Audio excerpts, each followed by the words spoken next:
Transportation എന്ന് പറയുന്ന പാർട്ടാണ് നമ്മൾ ഈ ഓഡിയോയിൽ കേൾക്കാൻ പോകുന്നത്. അപ്പോൾ ട്രാൻസ്പോർട്ടേഷൻ എന്ന് പറയുന്നത് എന്താണ്? Transportation is also A life process അല്ലെ. അത് ജീവിക്കാൻ ആവശ്യമായിട്ടുള്ള ഒരു ലൈഫ് പ്രോസസ്സാണ്. ഇപ്പോൾ നമ്മളൊരു എക്സാമ്പിൾ നോക്കിക്കഴിഞ്ഞാൽ ഡൈജഷൻ നടക്കുന്നുണ്ട്. എവിടെയാണ് ഡൈജഷൻ നടക്കുന്നത്? സ്മോൾ ഇൻറ്റസ്റ്റൈനിലാണ് നടക്കുന്നത്. സോ ഒരു പർട്ടിക്കുലർ സ്ഥലത്ത് സ്മോൾ ഇൻറ്റസ്റ്റൈനിൽ മാത്രമല്ല ഫുഡ് ആവശ്യം, ശരീരത്തിന്റെ എല്ലാ പാർട്ടിലും ഫുഡ് ആവശ്യമാണ്.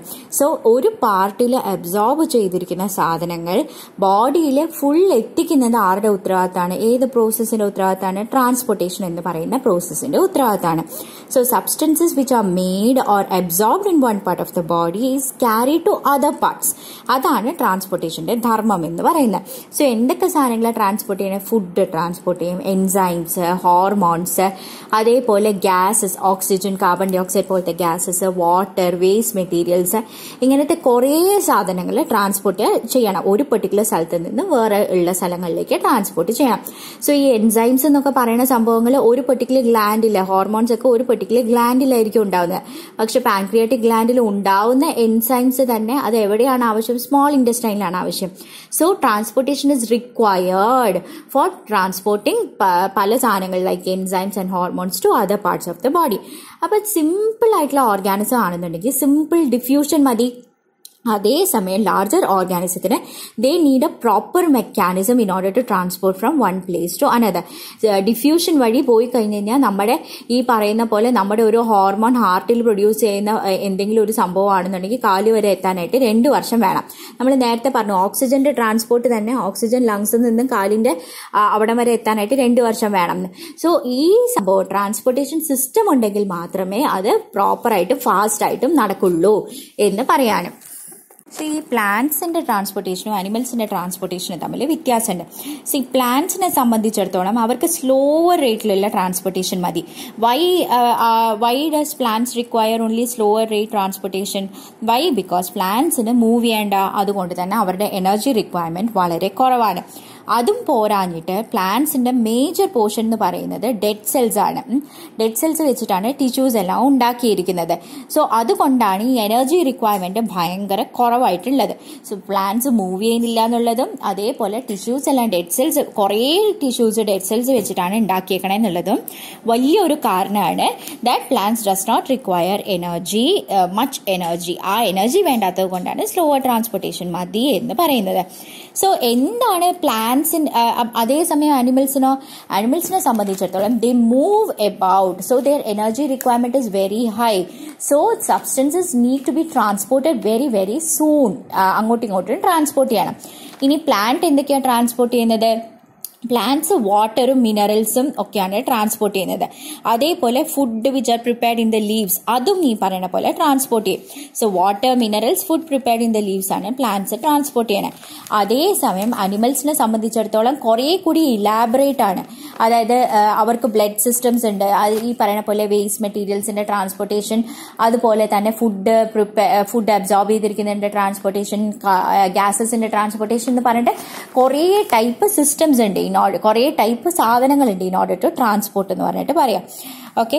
സോ അതേപോലെ തന്നെ ഈ പ്ലാന്റിന്റെ ട്രാൻസ്പോർട്ടേഷൻ, ഈ ഓക്സിജൻ അങ്ങനത്തെ സാധനങ്ങളൊക്കെ സിമ്പിൾ ഡിഫ്യൂഷൻ വഴി ട്രാൻസ്പോർട്ടേഷൻ നടക്കും. പക്ഷേ ജനറലി ഹയർ അനിമൽസിലൊക്കെ വളരെ കോംപ്ലിക്കേറ്റഡ് സിസ്റ്റംസും ട്രാൻസ്പോർട്ട് മെക്കാനിസംസും ട്രാൻസ്പോർട്ട് ഓർഗൻസും ഇൻവോൾവ് ആണ്. ഓക്കെ. പിന്നെ ട്രാൻസ്പോർട്ട് ഓഫ് പ്ലാന്റിനെ സംബന്ധിച്ചിടത്തോളം 2 സംഭവം വാസ്കുലർ ബണ്ടിൽസ് ആണ് ട്രാൻസ്പോർട്ടേഷൻ ചെയ്യുന്നത്.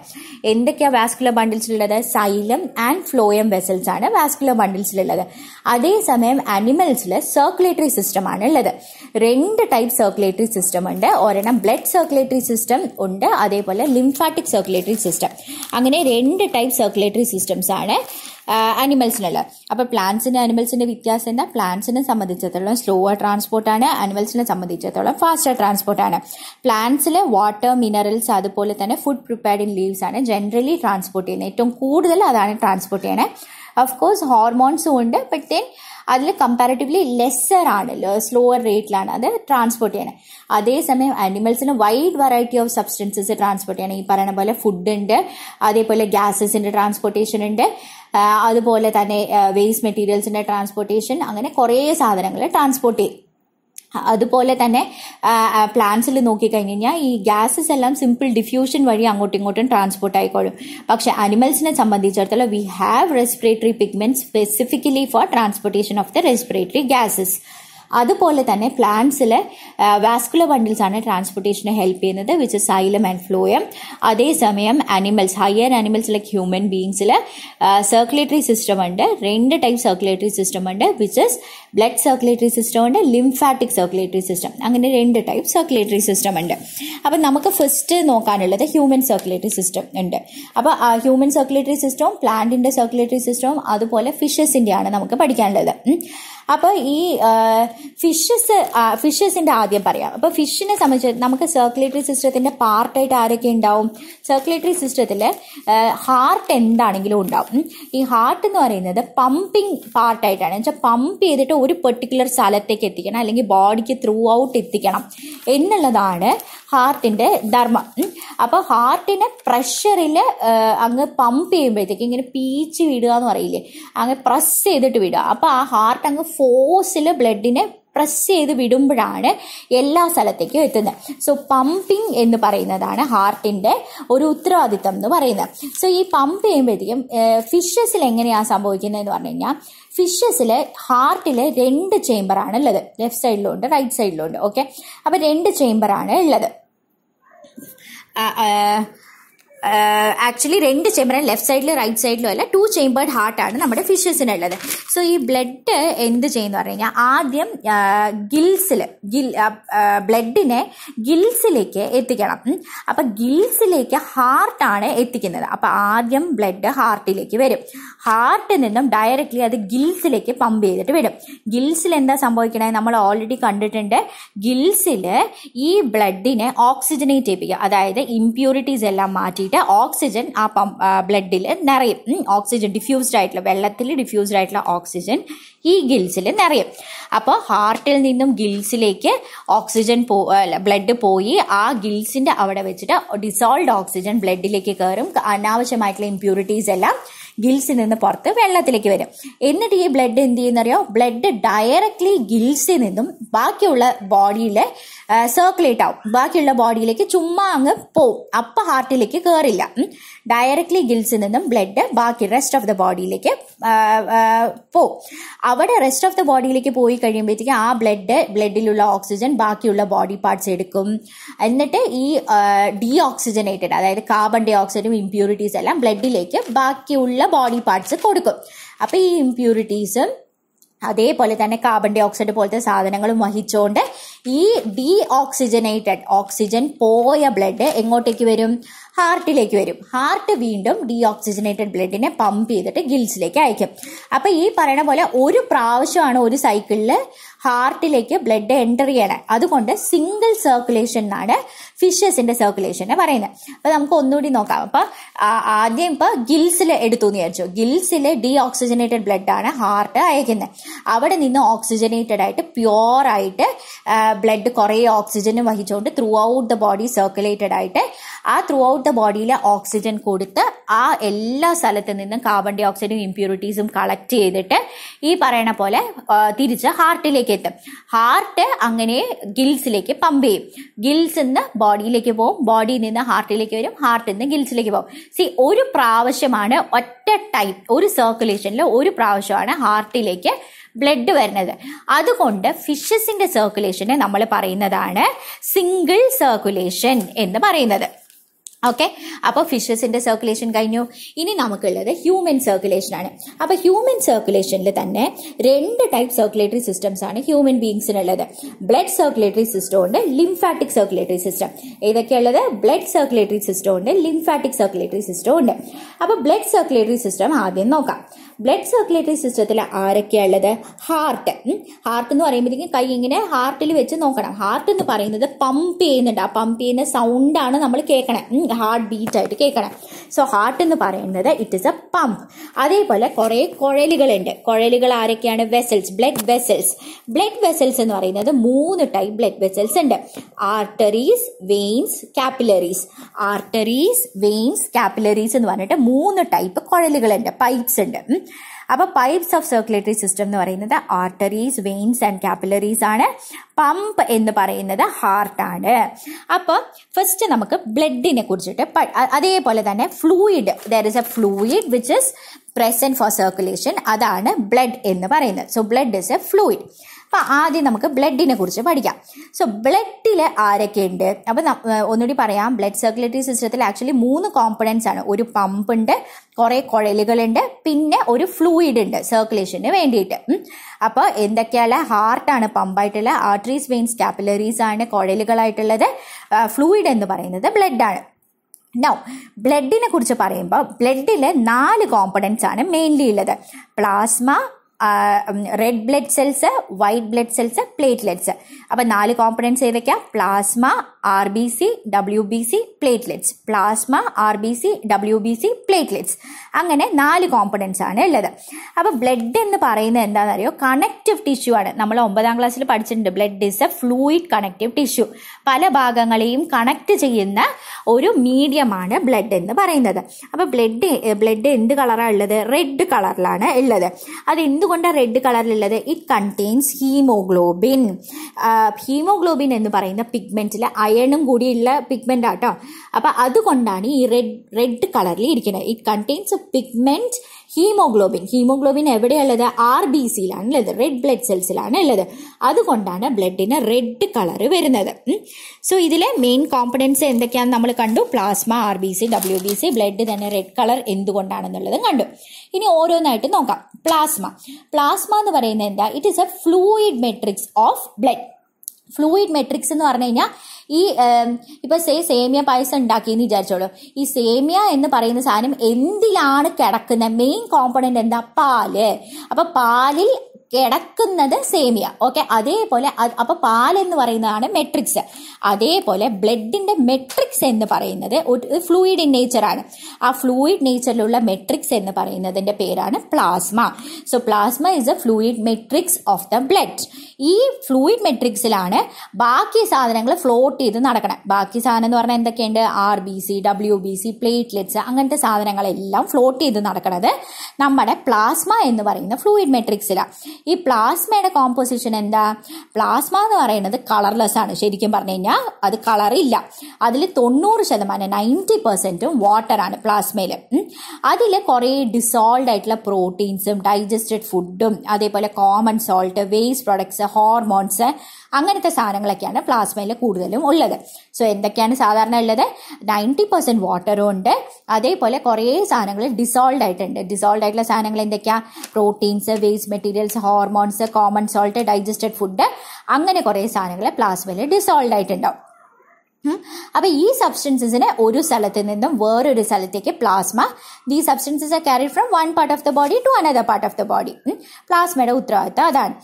നമ്മൾ എന്തൊക്കെയാ കണ്ടേ? ഹ്യൂമൻ സർക്കുലേറ്ററി സിസ്റ്റം 2 ടൈപ്പ് ഉണ്ടെന്ന് പറഞ്ഞു. ഹ്യൂമൻ സർക്കുലേറ്ററി സിസ്റ്റത്തിലെ ബ്ലഡ് സർക്കുലേറ്ററി സിസ്റ്റം നമ്മൾ നോക്കാൻ തുടങ്ങി. ബ്ലഡ് സർക്കുലേറ്ററി സിസ്റ്റത്തിൽ ഹാർട്ട് ഉണ്ട്, കുഴലുകളുണ്ട്, അതേപോലെ ഫ്ലൂയിഡ് ആയിട്ടുള്ള ബ്ലഡ് ഉണ്ടെന്ന് പറഞ്ഞു. പിന്നെ നമ്മൾ ബ്ലഡിന്റെ കാര്യം പറഞ്ഞു. ബ്ലഡിന്റെ സ്പെഷ്യാലിറ്റി എന്താ? കളറ്, അതേപോലെ തന്നെ അതിന്റെ കോമ്പണൻസ് 4 മെയിൻ കോമ്പണൻസ് ഉണ്ടെന്ന് പറഞ്ഞു. Plasma, RBC, WBC and platelets എന്ന് പറഞ്ഞു. അതിന്റെ പ്ലാസ്മയാണ് നമ്മൾ നോക്കിക്കൊണ്ടിരുന്നത്. പ്ലാസ്മ തന്നെ എന്താണ്? ഇറ്റ്സ് എ ഫ്ലൂയിഡ് മെട്രിക്സ് എന്ന് പറഞ്ഞു. അതിന്റെ കോമ്പോസിഷൻ എന്താന്ന് പറഞ്ഞു. അതിൽ എന്തൊക്കെയാണ് ഉള്ളത്? അതായത് വെള്ളവും ബാക്കി കാര്യങ്ങളും ഡിസോൾവ് ആയിട്ടുണ്ട് എന്നുള്ളത് പറഞ്ഞു. അത് ഈ സാധനങ്ങളെ ബാക്കിയുള്ള സ്ഥലത്തേക്ക് കൊണ്ടുപോവുക എന്നുള്ള ഫംഗ്ഷൻ ചെയ്യുന്നുണ്ട് എന്നുള്ളതും പറഞ്ഞു. പിന്നെ ഈ പ്ലാസ്മ എന്ന് പറയുന്ന മെട്രിക്സിലാണ് RBC, WBC, പ്ലേറ്റ്ലെറ്റ്സ് അങ്ങനത്തെ സാധനങ്ങളെല്ലാം ഫ്ലോട്ട് ചെയ്ത് നടക്കണേ എന്നുള്ളതും പറഞ്ഞു. അപ്പൊ പ്ലാസ്മ കഴിഞ്ഞു. ഇനി second component of the blood which is RBC. RBC എന്ന് പറഞ്ഞാൽ എന്താ? Red blood cell. അപ്പൊ റെഡ് ബ്ലഡ് സെല്ലിന്റെ സ്ട്രക്ചർ എന്താ? റെഡ് ബ്ലഡ് സെൽ എന്ന് പറയുന്നത് റെഡ് കളർ ആവാൻ കാരണം എന്താ? ഹീമോഗ്ലോബിൻ എന്ന് പറയുന്ന പിഗ്മെന്റ് ഉണ്ട്. ഹീമോഗ്ലോബിൻ എന്ന് പറയുന്ന പിഗ്മെന്റിന് റെഡ് കളറാണ്. അപ്പൊ RBCയുടെ ഒരു പ്രത്യേകത എന്ന് പറഞ്ഞാൽ അതിന് ന്യൂക്ലിയൈ ഇല്ല. അതൊരു മിക്കവാറും ഒരു സർക്കുലർ ഷേപ്പിലായിരിക്കും ഈ RBC. സർക്കുലർ അല്ലെങ്കിൽ ഡിസ്ക് ഷേപ്പിലായിരിക്കും RBC ഉണ്ടാവണേ. പക്ഷെ അതിന് ന്യൂക്ലിയൈ ഉണ്ടാവില്ല, ന്യൂക്ലിയസ് ഉണ്ടാവില്ല ആ പെർട്ടിക്കുലർ RBC റെഡ് ബ്ലഡ് സെല്ലിന്. ആ സെല്ലുകൾക്ക് സാധാരണ ന്യൂക്ലിയൈ ഉണ്ടാവാറുണ്ടല്ലോ, പക്ഷെ RBക്ക് ന്യൂക്ലിയൈ ഇല്ല. അവർക്ക് ഒരു 4 മാസമേ ആയുസുള്ളൂ. കാരണം എന്താ വെച്ച് കഴിഞ്ഞാൽ അവർക്ക് ന്യൂക്ലിയൈ ഇല്ല. ന്യൂക്ലിയൈ ഉണ്ടെങ്കിൽ കുറെ കൂടുതൽ കാലം ജീവിക്കാൻ പറ്റുള്ളൂ. സോ RBCക്കൊക്കെ 4 monthsേ ഈ പറയണ പോലെ ലൈഫുള്ളൂ. ഓൾമോസ്റ്റ് 3 million RBC ആണ് ഒരു ദിവസം ഇല്ലാണ്ടാവണം. It dies off every day. 3 million RBCs die off every day. അപ്പൊ RBC എവിടെ ഉണ്ടാക്കണേ? ബോൺ മാരോയിലാണ് RBC ഉണ്ടാവണേ. അപ്പോൾ സ്ട്രക്ചർ എന്താണ്? റെഡ് ഇൻ കളറാണെന്ന് പറഞ്ഞു, അതിന് ന്യൂക്ലിയ ഇല്ല എന്ന് പറഞ്ഞു, അതിന് 4 മാസമേ ആയുസുള്ളൂ എന്ന് പറഞ്ഞു. 3 million RBC ആണ് ഒരു ദിവസം മരിക്കുന്നേ എന്നുള്ളത് നമ്മൾ പറഞ്ഞു. അപ്പൊ ഈ 3 million RBCs ഒരു ദിവസം മരിക്കണ്ടല്ലോ, അപ്പൊ നമ്മൾ ഡൊണേറ്റ് ചെയ്യാമോ? ഇത്രയും ലോസ് ഓൾറെഡി നമ്മുടെ ശരീരത്തിലുണ്ടല്ലോ. 3 million RBCs മരിക്കുകയാണെങ്കിൽ പോലും അതിന്റെ 4 times ആണ് ബോൺ മാരോയില് എല്ലാ ദിവസവും RBCs ഉണ്ടാക്കണം. 4 times of RBCs are produced in bone marrow every day. So എന്താ പറയാ, ഈ ലോസ് ഇങ്ങനെ 3 million ലോസ് എന്ന് പറയണത് തന്നെ നമ്മുടെ ബോഡി പെട്ടെന്ന് അതിനെ മേക്കപ്പ് ചെയ്തോളൂ എന്ന് പറയാം. So it is very very advisable to donate our blood because it can save a lot of people's life. So even when 3 million RBCs die, 4 times that number is produced in the bone marrow every day. So our body makes up for this particular loss very very quickly. So it is very much advisable to donate as it can save many lives എന്നുള്ളതാണ് നമുക്ക് പറയാൻ പറ്റണം. ഇനി RBCയുടെ പണി എന്താണ്? RBCയിൽ എന്താ നമ്മൾ പറഞ്ഞ ഹീമോഗ്ലോബിൻ എന്ന് പറഞ്ഞ സാധനം ഉണ്ട്. സോ ഹീമോഗ്ലോബിന് ഓക്സിജൻ ക്യാരിയിങ് കപ്പാസിറ്റി ഉണ്ട്. സോ അതാണ് നമ്മുടെ RBCയുടെ ഏറ്റവും വലിയ പണി.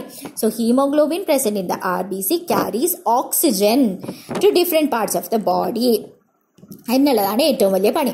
ഹീമോഗ്ലോബിൻ കുറച്ച് എമൗണ്ട് ഓഫ് കാർബൺ ഡൈ ഓക്സൈഡും ഈ പറയുന്ന പോലെ ക്യാരി ചെയ്യാനായിട്ട് ഹെൽപ്പ് ചെയ്യും. അപ്പൊ ബോഡി ടിഷ്യൂവിലാണ് കാർബൺ ഡൈ ഓക്സൈഡ് ഉണ്ടാവുന്നത്. അപ്പൊ ബോഡി ടിഷ്യൂവിൽ നിന്നും ലങ്സിലേക്ക് കാർബൺ ഡൈ ഓക്സൈഡിനെ ട്രാൻസ്പോർട്ട് ചെയ്യാനും ഒരു പരിധി വരെ നമ്മുടെ ഹീമോഗ്ലോബിൻ സഹായിക്കും. സോ 2 ഫങ്ഷൻസ് ആണ് നമ്മുടെ RBCക്ക് ഉള്ളത്. That is oxygen transportation as well as carbon dioxide transportation. So RBCയുടെ സ്ട്രക്ചർ പഠിച്ചു, അതുപോലെ തന്നെ ബ്ലഡ് ഡൊണേറ്റ് ചെയ്യേണ്ട ആവശ്യം പഠിച്ചു, അതേപോലെ തന്നെ അതിന്റെ ഫങ്ഷൻസ് നമ്മൾ പഠിച്ചു. ഇനി നമുക്ക് അപ്പൊ പ്ലേറ്റ്ലെറ്റ്സ് കഴിഞ്ഞു, ഇനി RBCയും കഴിഞ്ഞു. ഇനി പഠിക്കാനുള്ളത് WBC. അപ്പൊ RBC എന്ത് സ്ട്രക്ചറിലാണ് ഉണ്ടായിരുന്നത്? അതിന് ന്യൂക്ലിയ ഇല്ല, സർക്കുലർ ഓർ ഡിസ്ട്രീവ്ഡ് ആണെന്ന് പറഞ്ഞു. അതേസമയം WBC എന്ന് പറയുന്നത് സ്പെരിക്കൽ അല്ലെങ്കിൽ ഇറഗുലർ ആയിട്ടുള്ള സ്ട്രക്ചറിലാണ് ഉണ്ടാവുക. സ്പെരിക്കൽ ഉണ്ടയായിട്ടുണ്ടാവുക, സ്പെരിക്കൽ അല്ലെങ്കിൽ ഇറഗുലർ ഇൻ ഷേപ്പാണ്. അതേസമയം WBCക്ക് ന്യൂക്ലിയസ് ഉണ്ട്, RBCക്ക് ന്യൂക്ലിയസ് ഉണ്ടായിരുന്നില്ല. പക്ഷെ WBCയുടെ ന്യൂക്ലിയസ് എന്ന് പറയുന്നത് പല ഷേപ്പിലാണ് കേട്ടോ ഉണ്ടാവണേ. കുറേ ടൈപ്പ് ഓഫ് WBCs ഉണ്ട്. അപ്പൊ പല ടൈപ്പ് WBCക്ക് പല ഷേപ്പിലുള്ള ന്യൂക്ലിയസ് ആണ് ഉണ്ടാവണം. അപ്പൊ RBCക്ക് ന്യൂക്ലിയസേ ഇല്ല. WBC എന്ന് പറയുന്നത് സ്പെരിക്കൽ അല്ലെങ്കിൽ ഇറഗുലർ ഷേപ്പ് ആയിരിക്കും, അതിൽ ന്യൂക്ലിയസ് ഉണ്ടാവും. പക്ഷെ ഓരോരോ ടൈപ്പ് WBCക്ക് ഓരോരോ ടൈപ്പ് ന്യൂക്ലിയസ് ആണ് ഉണ്ടാവണം. പിന്നെ RBC കമ്പാരിറ്റീവ്ലി ബിഗ്ഗർ ആയിട്ടുണ്ടാവും, WBC കുട്ടിയായിട്ടുണ്ടാവും, സ്മോളർ ദാൻ RBC ആണ്. ഓക്കെ, അപ്പൊ ഈ 3 സ്ട്രക്ചറിൽ പഠിക്കാനല്ലേ. എന്തൊക്കെയാണ്? സ്പെരിക്കൽ അല്ലെങ്കിൽ ഇറഗുലർ ഷേപ്പാണ്. WBCക്ക് ന്യൂക്ലിയസ് ഉണ്ട്. പക്ഷെ ഓരോരോ WBCയുടെ സെല്ലനുസരിച്ചിട്ട് കുറെ ടൈപ്പ് ഓഫ് WBC ഉണ്ട്. അപ്പൊ പല വെറൈറ്റി WBCക്ക് പല വെറൈറ്റി ആയിട്ടുള്ള ന്യൂക്ലിയസ് ആണ് ഉണ്ടാവുക. പിന്നെ WBC is much smaller than RBC എന്നുള്ളത് നമ്മൾ പഠിച്ചു. ഇനി ഫംഗ്ഷൻ ഓഫ് WBC എന്താ? WBC എന്ന് പറയുന്നത് ഇൻഫെക്ഷൻ ഫൈറ്റ് ചെയ്യാനായിട്ട് ഹെൽപ്പ് ചെയ്യും നമ്മളെ. WBC കൗണ്ടാണ് നമ്മൾ സുഖമില്ലാണ്ടാവുമ്പോഴത്തേക്ക് ഏറ്റവും ആദ്യം എടുക്കണേ. അത് കൂടുതലാണോ കുറവാണോ എന്നൊക്കെയാണ് നമ്മൾ ആദ്യം നോക്കാം. അപ്പൊ WBC ഇൻഫെക്ഷനെ ഭയങ്കരമായിട്ട് ഫൈറ്റ് ചെയ്യാനായിട്ട് ഹെൽപ്പ് ചെയ്യും. നമുക്ക് ഡിസീസിനൊക്കെ എതിരെ ഫൈറ്റ് ചെയ്യാനായിട്ട് WBC നന്നായിട്ട് ഹെൽപ്പ് ചെയ്യും. അപ്പൊ WBC പല രീതിയിലാട്ടോ ഈ ഡിസീസസിനെ ഫൈറ്റ് ചെയ്യാനായിട്ട് ഹെൽപ്പ് ചെയ്യണേ. ചില WBCs എന്ത് ചെയ്യുന്ന അറിയോ? ചില WBC പോയിട്ട് ഈ ജേംസിനെ ഈറ്റപ്പ് ചെയ്യും. അത് പോയിട്ട് അതിനെ അങ്ങനെ മിഴുങ്ങിയിട്ട് അതിനെ അങ്ങനെ ഡൈജസ്റ്റ് ചെയ്തിട്ട് കളയും. So some of the WBCs eat up the germs which cause the diseases. വേറെ ചില WBCs എന്ത് ചെയ്യും? കെമിക്കൽസ് ഉണ്ടാക്കും. ഈ കെമിക്കൽ പോയിട്ട് നമ്മുടെ ജേംസിനെ നശിപ്പിക്കും. So some WBC make chemicals. ആ കെമിക്കൽസിന്റെ പേരാണ് ആന്റിബോഡീസ്. ഈ ആന്റിബോഡീസ് നമ്മുടെ ഇൻഫെക്ഷനെ നന്നായിട്ട് ഫൈറ്റ് ചെയ്യും. വേറെ ചില WBCs ഇമ്മ്യൂണിറ്റി തരാനായിട്ട് നന്നായിട്ട് ഹെൽപ്പ് ചെയ്യും. അതുകൊണ്ടാണ് ഇങ്ങനെ നമ്മളെ ബോഡീനെ ജേംസിൽ നിന്നും പ്രൊട്ടക്ട് ചെയ്യുന്നത് കൊണ്ടാണ് WBCനെ സോൾജേഴ്സ് ഓഫ് ദ ബോഡി എന്ന് നമ്മൾ പറയണം.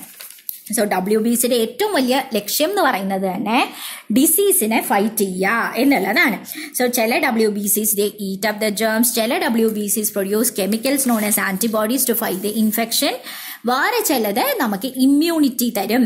ഓക്കെ, അങ്ങനെ പല രീതിയിൽ നമ്മുടെ ബോഡീനെ ജേംസിൽ നിന്നും ഡിസീസസിൽ നിന്നും രക്ഷിക്കുന്നത് കൊണ്ട് WBCനെ പറയുന്ന പേരാണ് സോൾജേഴ്സ് ഓഫ് ദ ബോഡി എന്ന് പറയുന്നത്. ഓക്കെ, അപ്പൊ 3 നമ്മൾ കഴിഞ്ഞു. എന്തൊക്കെയാ? പ്ലാസ്മ, RBC, WBC 3 കഴിഞ്ഞു.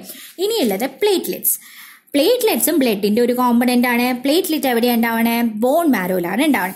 ഈ പറയുന്ന എല്ലാ സാധനങ്ങളും ബോൺ മാരോയിലാട്ടോ ഉണ്ടാവണേ. RBC ആണെന്നുണ്ടെങ്കിലും WBC ആണെന്നുണ്ടെങ്കിലും പ്ലേറ്റ്ലെറ്റ് ആണെന്നുണ്ടെങ്കിലും ബോൺ മാരോയിലാണ് ഉണ്ടാവണേ. അപ്പൊ പ്ലേറ്റ്ലെറ്റ്സും ന്യൂക്ലിയായി ഇല്ലാത്ത ഒരു സാധനമാണ്. അപ്പൊ ആർക്കാ ന്യൂക്ലിയൈ ഉണ്ടായിരുന്നില്ല? RBCക്കും ഈ പറയുന്ന പോലെ ന്യൂക്ലിയൈ ഉണ്ടായിരുന്നില്ല. RBCക്കും പ്ലേറ്റ്ലെറ്റ്സിനും ന്യൂക്ലിയൈ ഇല്ല. രണ്ടുപേരും ബോൺ മാരോയിൽ തന്നെയാണ് ഉണ്ടാവണേ. ഇനി പ്ലേറ്റ്ലെറ്റിന്റെ പണി എന്താണെന്നറിയോ? Coagulation of blood. എന്തെങ്കിലും മുറിവുകൾ വന്നാൽ അവിടെ ബ്ലഡ് കട്ട പിടിക്കില്ലേ? ഈ കട്ട പിടിപ്പിക്കുക എന്നുള്ളതാണ് നമ്മുടെ പ്ലേറ്റ്ലെറ്റിന്റെ ലക്ഷ്യം. ഈ കട്ട പിടിക്കുക എന്ന് പറയുന്നത് തന്നെയാണ് കൊയാഗുലേഷൻ ഓഫ് ദ ബ്ലഡ് എന്ന് പറയുന്നത്. സോ ഈ പ്ലേറ്റ്ലെറ്റ് ആണ് it helps in the coagulation of the blood when some cut അല്ലെങ്കിൽ വൂണ്ട് ഒക്കേഴ്സ്. അപ്പൊ നമ്മുടെ ഈ കട്ടും വൂണ്ടും ഒക്കെ വരുമ്പോഴത്തേക്കും കണ്ടിന്യൂസ് ബ്ലീഡിങ് ആണെന്നുണ്ടെങ്കിലോ നമുക്ക് ബ്ലഡ് ലോസ് ആയിട്ട് നമ്മൾ അൺകോൺഷ്യസ് ആയിട്ട് വീഴും, അല്ലെങ്കിൽ മരണം വരെ നമുക്ക് സംഭവിക്കാം. സോ ഇങ്ങനെ കട്ടും വൂണ്ടും ഒക്കെ വരുമ്പോൾ ആ ബ്ലീഡിങ് സ്റ്റോപ്പ് ചെയ്യാൻ ആയിട്ട് നമ്മുടെ പ്ലേറ്റ്ലെറ്റ് ക്ലോട്ട് എന്ന് പറയുന്ന ആ കട്ട പിടിച്ചു, രക്തം കട്ട പിടിച്ചു എന്ന് നമ്മൾ പറയില്ല, ക്ലോട്ട് ഫോം ചെയ്യും. ഈ ക്ലോട്ട് ഫോം ചെയ്യുമ്പോഴാണ് നമുക്ക് ബ്ലീഡിങ് സ്റ്റോപ്പ് ചെയ്യുന്നത്. ഓക്കെ, അതാണ് നമ്മുടെ പ്ലേറ്റ്ലെറ്റിന്റെ ലക്ഷ്യം എന്ന് പറയുന്നത്. ഓക്കെ, അപ്പൊ 4 സാധനങ്ങളാണ് പഠിച്ചത്. അപ്പൊ ഹ്യൂമൻ ഇതുവരെ നമ്മൾ എന്താ പഠിച്ച? ട്രാൻസ്പോർട്ടേഷൻ എന്താന്ന് പറഞ്ഞു, പ്ലാന്റ്സിന്റെയും അനിമൽസിന്റെയും ട്രാൻസ്പോർട്ടേഷന്റെ വ്യത്യാസം എന്താന്ന് പറഞ്ഞു. അത് കഴിഞ്ഞിട്ട് ഫിഷസിന്റെ ട്രാൻസ്പോർട്ടേഷൻ, സിംഗിളർ സർക്കുലേഷന്റെ കാര്യം പറഞ്ഞു. അത് കഴിഞ്ഞിട്ട് ഹ്യൂമൻസിന്റെ സർക്കുലേഷൻ 2 ടൈപ്പ് ഉണ്ടെന്ന് പറഞ്ഞു. Blood circulatory system and lymphatic circulatory system. അതിൽ ബ്ലഡ് സർക്കുലേറ്ററി സിസ്റ്റം നമ്മൾ നോക്കി. ബ്ലഡ് സർക്കുലേറ്ററി സിസ്റ്റത്തിൽ എന്തൊക്കെയാ? ഹാർട്ട് ഉണ്ട്, വെസൽസ് ഉണ്ട്, അതുപോലെ ബ്ലഡ് എന്ന് പറയുന്ന ഫ്ലൂയിഡ് ഉണ്ട്. പിന്നെ നമ്മൾ ബ്ലഡ് എന്ന് പറയുന്ന ഫ്ലൂയിഡിനെ കുറിച്ച് പറഞ്ഞു തുടങ്ങി. അതിൽ 4 കോമ്പണൻസ് ഉണ്ട്. 4 കോമ്പണൻസിന്റെയും സ്ട്രക്ചറും അതുപോലെ ഫങ്ഷൻസും നമ്മൾ നോക്കി. എവിടെ നിന്നാണ് ഉണ്ടാവണേ എന്നുള്ള കാര്യങ്ങൾ നമ്മൾ നോക്കി. അപ്പൊ 4 കോമ്പണൻസ് RBC, WBC, പ്ലാസ്മ, അതുപോലെ തന്നെ പ്ലേറ്റ്ലെറ്റ്സ്. ഇത്രയും സംഭവങ്ങളാണ് നമ്മൾ നോക്കിയത്. അപ്പൊ ഇതിൽ നോക്കിക്കഴിഞ്ഞാൽ ഇനി ശരിക്കും ബ്ലഡിന്റെ ഫംഗ്ഷൻ എന്താ നമുക്കൊന്ന് സമ്മറൈസ് ചെയ്ത് പറയാനാണെന്നുണ്ടെങ്കിൽ ബ്ലഡിന്റെ ഫംഗ്ഷൻ എന്താണ്? ബ്ലഡിന്റെ ഫംഗ്ഷൻ എന്ന് പറയുന്നത് ട്രാൻസ്പോർട്ടേഷനാണ്. എന്തൊക്കെ ട്രാൻസ്പോർട്ട് ചെയ്യും? ലങ്സിൽ നിന്ന് ഓക്സിജനെ പല ഭാഗത്തേക്ക്, ശരീരത്തിന്റെ പല ഭാഗത്തേക്ക് അത് എത്തിക്കും. ശരീരത്തിന്റെ പല ഭാഗത്ത് നിന്ന് കാർബൺ ഡൈ ഓക്സൈഡ് അത് തിരിച്ച് ലങ്സിലേക്ക് എത്തിക്കും. അബ്സോർബ്ഡ് ആയിട്ടുള്ള ന്യൂട്രിയൻസിനെ സ്മോൾ ഇൻറ്റസ്റ്റൈനിൽ നിന്നും ശരീരത്തിന്റെ പല ഭാഗത്തേക്ക് എത്തിക്കും. അതുപോലെ എക്സ്ക്രീറ്ററി പ്രോഡക്ട്സിനെ പല ഭാഗത്ത് നിന്നും എന്താ പറയുക, കിഡ്നീസിലേക്ക്, ലിവറിൽ നിന്നും, especially urea from liver is taken to the kidneys for excretion. Urea ultimately ലിവറിലാണ് ഉണ്ടാവുന്നത് കേട്ടോ. Urea from liver is taken to the kidneys for excretion. അതുപോലെ ഹോർമോൺസിന്റെ ട്രാൻസ്പോർട്ടേഷൻ ഉണ്ട്. എൻഡോക്രൈൻ ഗ്ലാൻസിൽ നിന്നും ഹോർമോൺസിനെ ശരീരത്തിന്റെ പല ഭാഗത്തേക്കും ട്രാൻസ്പോർട്ട് ചെയ്യും. ഇതെല്ലാം പോയി. അപ്പൊ ട്രാൻസ്പോർട്ടേഷൻ തന്നെ ഓക്സിജൻ ഉണ്ട്, കാർബൺ ഡൈ ഓക്സൈഡ് ഉണ്ട്, ഡൈജസ്റ്റഡ് ഫുഡ് ഉണ്ട്, ഹോർമോൺസ് ഉണ്ട്, അതേപോലെ വേസ്റ്റ് മെറ്റീരിയൽസ് ഉണ്ട്. 5 സാധനങ്ങളുടെ ട്രാൻസ്പോർട്ടേഷൻ ബ്ലഡ് നോക്കുന്നുണ്ട്. ഇതും പോരാഞ്ഞിട്ട് ബ്ലഡ് നമ്മളെ ഡിസീസിൽ നിന്നും പ്രൊട്ടക്ട് ചെയ്യും. ബ്ലഡിൽ ആരാണ് സ്പെസിഫിക്കലി പ്രൊട്ടക്ട് ചെയ്യുന്നത്? WBCs ആണ് പ്രൊട്ടക്ട് ചെയ്യുന്നത്. WBCs kill the germs and fight against the infections. അങ്ങനെ blood it protects the body from the diseases as well. അതുപോലെ വേറൊരു ഫംഗ്ഷൻ ആണ് ബ്ലഡ് ബോഡി ടെമ്പറേച്ചർ നന്നായിട്ട് റെഗുലേറ്റ് ചെയ്യും. So blood regulates the body temperature as well. അങ്ങനെ 3 main ടോപ്പിക്കിൽ നമുക്ക് functions of the blood പറയാം. That is transportation, protection from the diseases, അതുപോലെ തന്നെ ബോഡി ടെമ്പറേച്ചർ റെഗുലേഷൻ. ഇങ്ങനെ 3 മെയിൻ ഫംഗ്ഷൻസ് ആണ് നമുക്ക് ബ്ലഡിനുള്ളത്. സോ ഇനി നമുക്ക് പഠിക്കാനുള്ളത് ഹാർട്ടിനെ കുറിച്ചും ആർട്ടറീസിനെ കുറിച്ചും, ഹാർട്ടിനെ കുറിച്ചും നമ്മുടെ ബ്ലഡ് വെസൽസിനെ കുറിച്ചിട്ടുമാണ് പഠിക്കാനുള്ളത്.